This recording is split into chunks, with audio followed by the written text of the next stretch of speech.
Hello, motherfuckers. What's happening, hellraisers and harlots?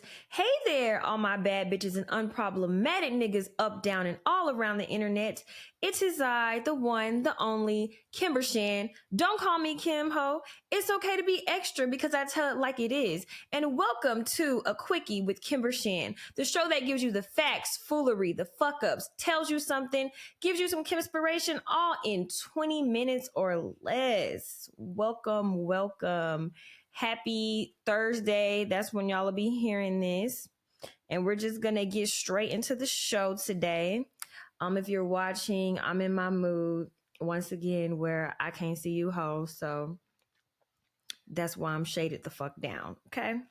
So let's get straight to facts, foolery, and fuck ups.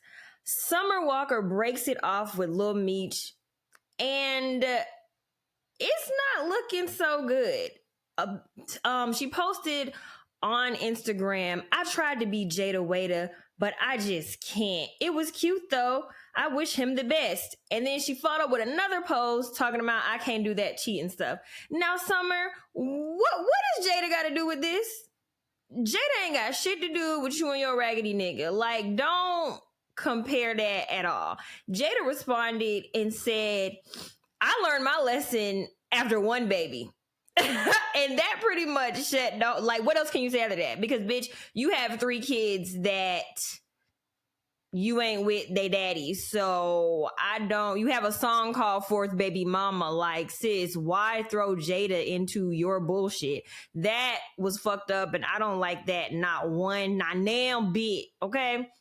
Shit, the mess continued because the next day footage surfaced of Lil Meech entering a woman's apartment. Some nigga with a Ring camera seen he entered a thick ass bitch. I'm talking thicker than a goddamn shit. It ain't even no snicker situation. That bitch was thicker than 2 goddamn thick ass lamb chops. Okay, the bitch was thick.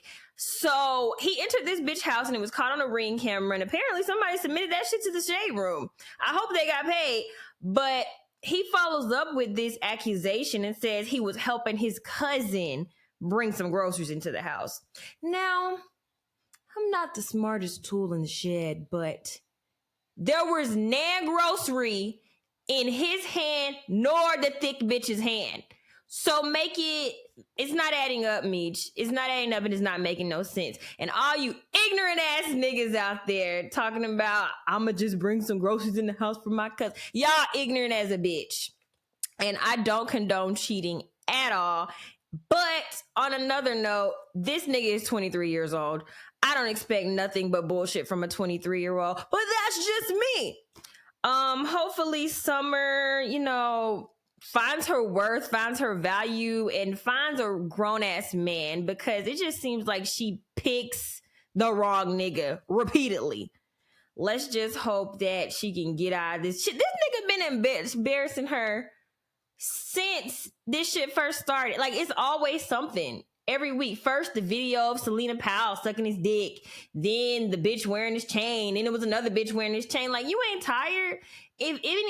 If I've learned anything, I've learned that if there's bullshit from jump, it's gonna be some bullshit. So I would take that with a grain of salt, but hopefully Summer just, takes some time and works on herself. It seems like she jumps from relationship to relationship, and I don't know if she's one of those people that get a high out of being in some toxic bullshit, but it's not for me. But you live and you learn. She'll get there one day. So the next story I wanted to bring up was niggas. Dear niggas, today, which was yesterday, was the last day that you can get a Challenger, a Charger, or a Chrysler 300. What a fucking era. Because me being from Atlanta, and I tell you, every nigga, as soon as they get a whiff of some money, they go buy them a fucking Charger or a Challenger. Like, every single one of you niggas. Especially if they end up in the military or they get a good job. But then them niggas run to the goddamn lot to get a 2008 Challenger with 100,000 miles on it. But you ain't hear it from me, though. But it's the end of an era for those cars. I think they may be bringing them back in an electric version, but so far as the muscle, Yeah, it's dead. And from what I hear, they're trying to make all the cars electric. So I guess we'll be on the lookout for what happens with that. I wanted to say a special RIP to the actor Angus Cloud, who played the character Fez on Euphoria. He was found dead in his family's home, and he was only 25 years old. And this story really broke my heart, man, because his dad had died, I think like a week or so before that, and they had recently buried his father, and he was really coping with grief. And, I've been going through grief this year since, I lost my grandmother. So I understand how dark that space can get. And I just feel really bad that it ended like this from him. Such a great actor, like that character, like he played the fuck out of that role. So rest in heaven to him. And I just hate that that's how that situation ended up. And if you're ever struggling with your mental health, just reach out to somebody. Even if you're not comfortable talking to friends or people around you, see if you can seek resources with a professional or like one of these therapy apps like Talkspace, because I suffer with mental health and I know that it really can become overwhelming and take over your life. So another story I wanted to talk about was the Bratz dolls have revealed a Kylie Jenner doll with a very questionable complexion. In the comments on the Shade Room, all I've been seeing people say is, why is this doll looking black? Why is she dark? Kylie's a white woman. I don't know, but I feel like this is Brat's desperate attempt to get some fucking attention, because the Barbie movie has taken over the world, which I saw. Great movie, by the way. Recommended, 10 out of 10. I loved it. But Bratz, people used to say I like a Bratz doll, which is hilarious because, lips. But I just feel like the brand Bratz in general, nobody really gives a fuck about anymore. So this was their attempt to get attention back on them. So let me know what you think about that. Everybody's saying the doll looks black, cultural appropriation. You know the spiel. I didn't said it before. I don't even got the energy to fucking say it again today. But let me know what you think about that. I don't know if this doll is gonna sell, because I'm like, who the fuck would want that? But I guess somebody want it, not me. So the last story I wanted to touch on that has really taken the internet by storm, child, Lizzo, her production team, and her dance captain are being charged with sexual harassment and creating a hostile work environment. Whoo, child, this story really threw me for a loop, because I've always been an advocate for body positivity. I've always been an advocate for the underdog. People on the internet have shamed Lizzo so much over the years. So the fact that it has come to light that she is shaming other people about their bodies and their weight gain and forcing people on her tour to do lewd acts with dancers, it's actually insane. Or getting people fired because they didn't comply to certain things. And I think it's ridiculous. And if she is responsible for these things, she should be held accountable, just like anybody should be held accountable for doing fucked up shit. I hope that these accusations aren't true, but you never know. And since these accusations have come out, a lot of people have come out of the woodwork saying that Lizzo's a terrible person to work with. Lizzo's not kind. Lizzo's a fucking dictator. She's terrible. Her energy's terrible. Like all these terrible things about her. And I hate to see it, but if this shit is true, you got to be held accountable for your actions, boom. I'm definitely looking forward to more shit coming out about the story. So I guess we just gonna look. But the dance captain, the production team, it seemed like everybody over there is on some fuckery. So it's beyond me. So let's move on to my next segment. Let me tell you something. And let me tell you something. I'm going to just go on a quick little rant. I just feel like music is fucking boring.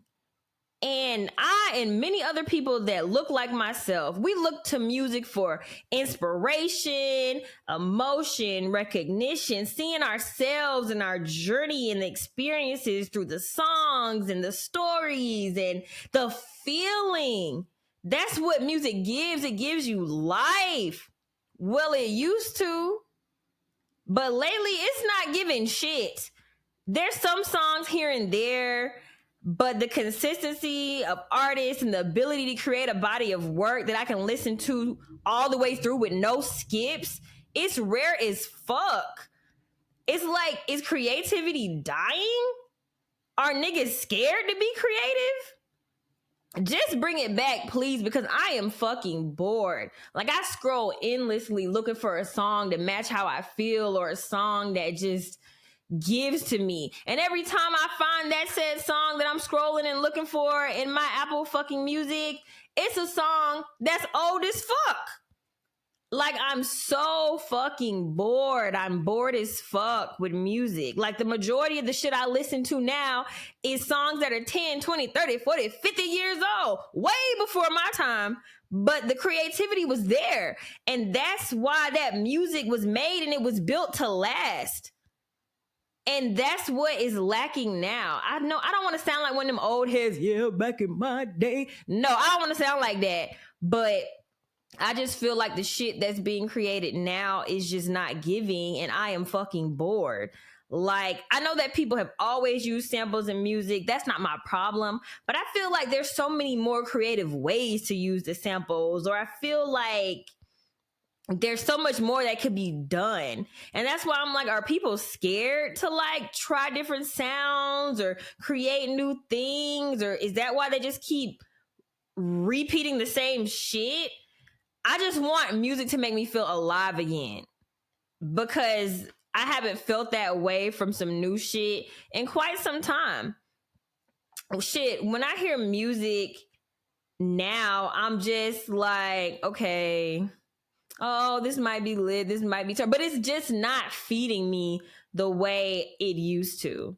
Like, shit, hell, bring back the fucking remix. And when I say remix, I mean a completely different song than the original song that's like better and more exciting, or just because, you know, now a remix is pretty much just adding an extra verse. It's not even a remix. It's the same song and you added another nigga on it. Wow, I'm so fucking impressed. Like, come on, y'all. Like, y'all can do better. We need better. Shit, is Beyonce the only person that knows what the fuck a remix is? Because that Cuff It Wetter remix, that is chef's kiss, okay? That was a fucking remix. But I'm bored, and I just want music to be fun again. I love music. Everybody knows I love music. I love talking about music. I love analyzing music. I love dissecting music. I love talking about artists' journey. Like, I love that shit. But right now, I'm just fucking bored with what is being put out. So that's where I'm at with it. Shit, let me know how y'all feel about the state of music. Like, send me a message on IG or TikTok, or comment on the YouTube video. I want to know, like, how you guys feel about music right now. I can't be the only one that's bored as fuck. Just give me life. Fuck. Okay, so let's move on to my last segment, Kimspiration. And for Kimspiration, my quote is, just give it time. Whatever you're going through, you'll get through whatever you're going through. Just give it time. You'll get that job. Just give it time. You'll get that promotion, that salary that pays you what you're worth. Just give it time. You'll get in the right relationship. Just give it time. You'll heal from the wrong relationship. Just give it time. You'll be happy again. You'll feel like yourself again. You'll smile again. Just give it time. No matter what you're going through, no matter what it is that you're pursuing, you will get there. Just give it time. And that wraps up today's episode. Thank you so much for listening. If you enjoyed, please subscribe. Leave us a review on Apple Podcasts. Follow us on Instagram at a Quickie Pod. Follow me at the Kimber Shan Show everywhere. Check out our YouTube channel. And remember my 3 principles: love yourself, respect yourself, and accept yourself. Bye.